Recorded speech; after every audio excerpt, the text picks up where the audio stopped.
पहले शहीद हुए योद्धा पक्षीराज जटायु कौन थे? राजा दशरथ के मित्र संग जानिए जटायु से जुड़ी 8 अनसुनी कथा। अरुण के पुत्र और भगवान गरुड़ के भतीजे थे जटायु। संपाति के भाई और दशरथ के मित्र थे जटायु। जटायु को श्री राम के राह में शहीद होने वाला पहला योद्धा कहा गया है।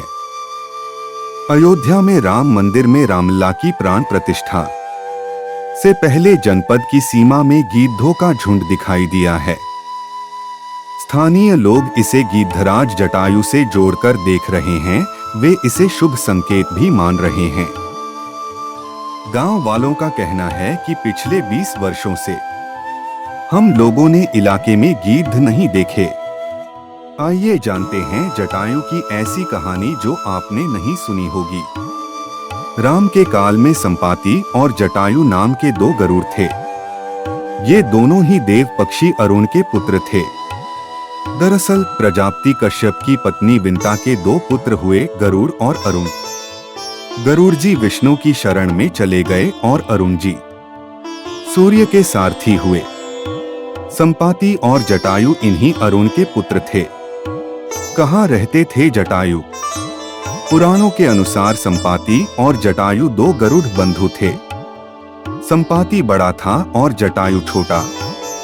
ये दोनों विंध्याचल पर्वत की तलहटी में रहने वाले निशाकर ऋषि की सेवा करते थे और संपूर्ण दंडकारण्य क्षेत्र विचरण करते रहते थे। ये एक ऐसा समय था जब मध्य प्रदेश छत्तीसगढ़ में गिद्ध और गरुड़ पक्षियों की संख्या अधिक थी, लेकिन अब नहीं रही। जटायु और संपाति की होड़। बचपन में संपाति और जटायु ने सूर्यमंडल को स्पर्श करने के उद्देश्य से लंबी उड़ान भरी। सूर्य के असह्य तेज से व्याकुल होकर जटायु जलने लगे। तब संपाति ने उन्हें अपने पंख के नीचे सुरक्षित कर लिया। लेकिन सूर्य के निकट पहुंचने पर सूर्य के ताप से संपाति के पंख जल गए और वे समुद्र तट पर गिरकर चेतनाशून्य हो गए।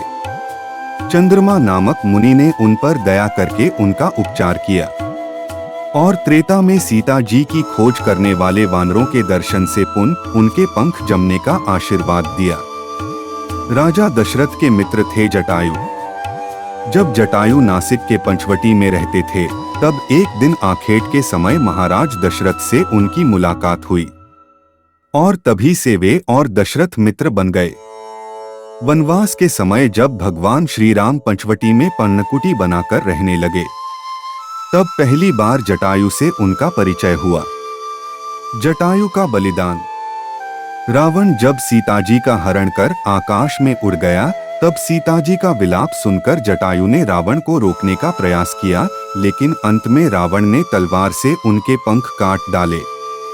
जटायु मरणासन्न होकर भूमि पर गिर पड़े और रावण सीताजी को लेकर लंका की ओर चला गया। सीता की खोज करते हुए राम जब रास्ते से गुजर रहे थे, तो उन्हें घायल अवस्था में जटायु मिले। जटायु मरणासन्न थे। जटायु ने राम को पूरी कहानी सुनाई और यह भी बताया कि रावण किस दिशा में गया है। जटायु के मरने के बाद राम ने उसका वहीं अंतिम संस्कार और पिंडदान किया। संपाति ने सैकड़ों किलोमीटर से माता सीता को देख लिया था। जामवंत, अंगद, हनुमान आदि जब सीता माता को ढूंढने जा रहे थे, तब मार्ग में उन्हें बिना पंख का विशालकाय पक्षी संपाति नजर आया, जो उन्हें खाना चाहता था। लेकिन जामवंत ने उस पक्षी को रामव्यथा सुनाई और अंगद आदि ने उन्हें उनके भाई जटायु की मृत्यु का समाचार दिया। यह समाचार सुनकर संपाति दुखी हो गया। जटायु का तपस्थल जटाशंकर। मध्य प्रदेश के देवास जिले की तहसील बागली में जटाशंकर नाम का एक स्थान है, जिसके बारे में कहा जाता है कि जटायु वहां तपस्या करते थे।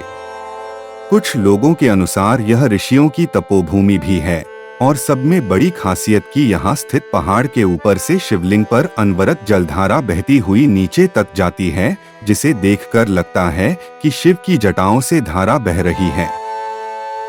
संभवत इसी कारण इसका नाम जटाशंकर पड़ा होगा। बागली के पास ही गिदिया खोह है, जहां कभी हजारों की संख्या में गिद्ध रहा करते थे। जैन धर्मानुसार जैन धर्म अनुसार राम, सीता तथा लक्ष्मण दंडकारण्य में थे। उन्होंने देखा कुछ मुनि आकाश से नीचे उतरे। उन तीनों ने मुनियों को प्रणाम किया तथा उनका आतिथ्य किया। वहां पर बैठा हुआ एक गरुड़ उनके चरणोदक में गिर पड़ा।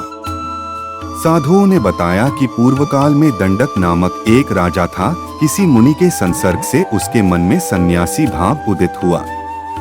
उसके राज्य में एक परिव्राजक था। एक बार वह अंतपुर में रानी से बातचीत कर रहा था। राजा ने उसे देखा तो दुष्चरित्र जानकर उसके दोष से सभी श्रमणों को मरवा डाला। एक श्रमण बाहर गया हुआ था। लौटने पर समाचार ज्ञात हुआ तो उसके शरीर से ऐसी क्रोधाग्नि निकली कि जिससे समस्त स्थान भस्म हो गया। राजा के नामानुसार इस स्थान का नाम दंडकारण्य रखा गया। मुनियों ने उस दिव्य गरुड़ की सुरक्षा का भार सीता और राम को सौंप दिया।